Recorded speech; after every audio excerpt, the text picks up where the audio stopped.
Palmy here, and I'm here accompanied by... Goose, I'm still here, sitting in front of this wall of Pokemon cards. We got Pokemon cards and cards on cards. Y'all can't see. It's actually a kind of nice backdrop. It was an intelligently chosen backdrop here. Yeah, and huge shout out to Tabletop Village. I mean, this venue is actually pretty nice. I mean, the international district here is like, there's so much good food, and it's a pretty good location. It's accessible. Centrally located. And I mean, just all this, like, gamer stuff around. Yeah, it's the gamer vibes. We're getting right into it. H4 versus Papa Frank. Papa Frank, definitely one of my favorite players to watch in all PNW. I'll go ahead and say it. I love watching him play. Just his movement and just very emotive player in the camera as well. Yes. No, I love watching both these players.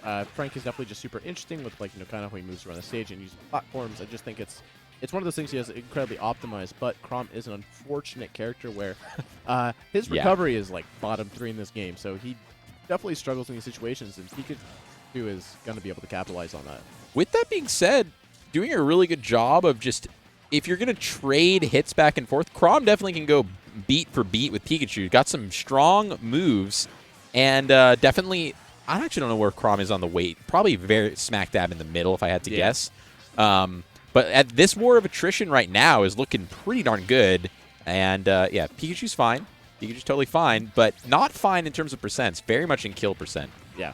No, especially when you have these characters who are willing to take trades. It's usually like, you see, like, Snake is like a kind of like the #1 example. Yeah. Where, like, they're going to live longer on average, so they're fine taking this trade damage because, I mean, Frank's been trading, and look, he's only at 64, and H4's at 140, and it's been working out. But this is Yeah, not going to kill, but that's an unfortunate situation to be put into.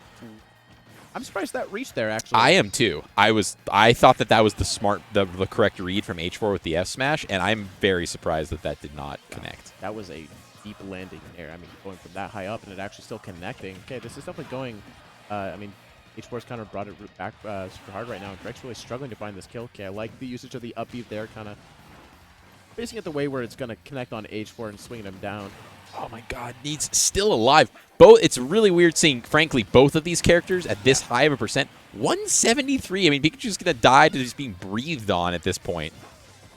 Yep. Okay, I like that a lot. Skull bashing into the wall and then using a T-Jolt to kind of guarantee his a little bit of safety as he goes back up. But starting off with a little bit of damage right now. That's 40 quick percent. Still in disadvantage. Frank is kind of struggling right now. Off stage. Does he have jump? Okay, it doesn't matter. Air dodges just right dangerously. That looks so funny. Just like he squashed him, kind of. Just landed on him, and it was back air, but just kind of looked like landed on him and just deleted him. Yeah. Well-timed back air right there, and that, Frank has kind of brought it back to an even stock, but I mean, already racked up. Okay, what are you going for? Should be trying to stay as far away from the edge of the stage as possible, really keeping this centralized. And yeah, like you were saying, not a very good recovery, so really don't want to be dealing with Pikachu off stage, and just don't want to be tempting fate. Even though you have to respect Chrom's up B, like it's gimpable, and there's this situations like that. Yeah, one thing about H4 I think I love to watch is he's very calculated with a lot of his options, his movement options, neutral. I like how he gauges risk reward, especially with his use of quick attack. Papa Frank is someone who is used to dealing with a lot of Pika's options, being close with Aloha. So I kind of like the way that H4 differs his play and mixes it up to deal with that. Yeah, absolutely. Definitely just playing a calculated, slow, methodical game, just not allowing Frank to really get anything started here. There was like that one string Frank had that was pretty nice that tacked him a lot of percent. But now they're just going back and forth, and when Pikachu has the lead like this, like, definitely going to be happy to just make these kind of trades. Ooh, and another F smash. The neutral get up just, so I mean, I guess, you know, you don't want to roll in because probably just get down smash, like reacted to and down smash. I don't know, maybe jumping there. I just feel like if you're getting F smash neutral get up twice in a row, like that seems like, because the F smash lingers for so long. Yeah. The F smash catches roll in there as well. So you can kind of like just go for that F smash or position yourself for it as well. And it'll catch both. I feel like jumping, because like, yes, there's plenty of things Pikachu can do to you if you jump. Yeah. But it's not like anything Pikachu does to you there is going to just instantly delete you like the F smash. Yeah.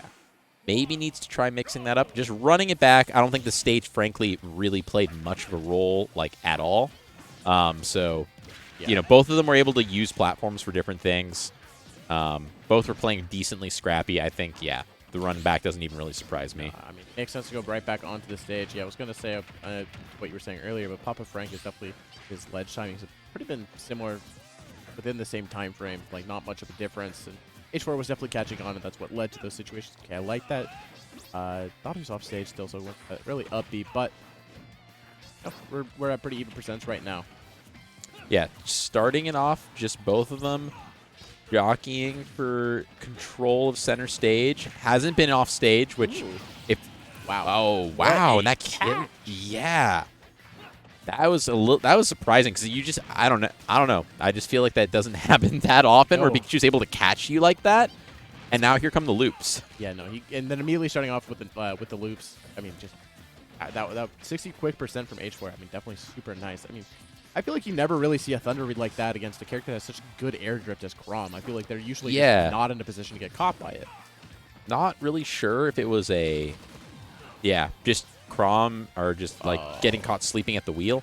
Here's the thing though, is that trying to F smash the up B doesn't seem to work. Maybe it's possible, but pretty much every time H4 has done it, has gotten just taken damage and getting put into fall down from the up B.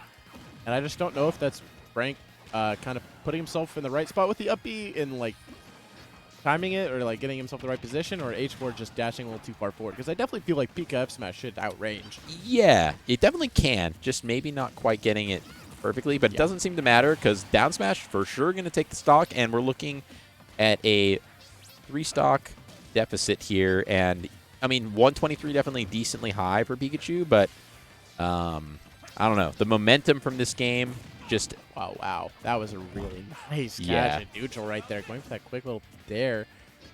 Nobody really expects like a dare out of shield or a dare out of a disadvantage option like that, and caught Frank off guard and got both hits of it too. Yeah, actually. Pikachu, I love hearing... He hasn't been touched this entire stock. Yeah, it's been a thing. It's like Pikachu's like, people can refuse to get hit or killed by Pika. I'm like, yeah, Pika could do the exact same thing. Okay, and there we go. Yeah, refusing to die for a long time, but finally F-tilt. Pretty strong move. Chrom F-tilt, definitely beefy, killing from center stage there. Really ridiculously high mountain to climb here. Yep.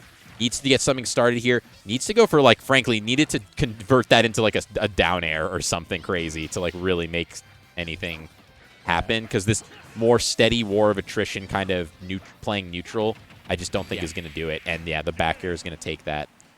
In those situations, I hate to say it like this, but I think players kind of got to get desperate a little bit. And yeah.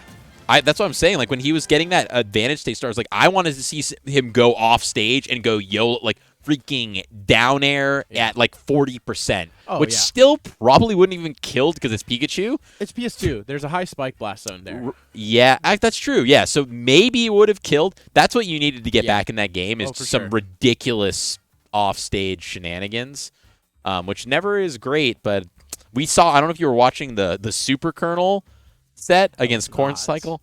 Oh, no. That was like immediately frame 1, Colonel just SDs off the side. Then deep breathings, touch of death, 0 to deaths, Corn Cycle. The games were unironically like 2 minutes long each. They were actually insane. It was really crazy to watch. That's really interesting.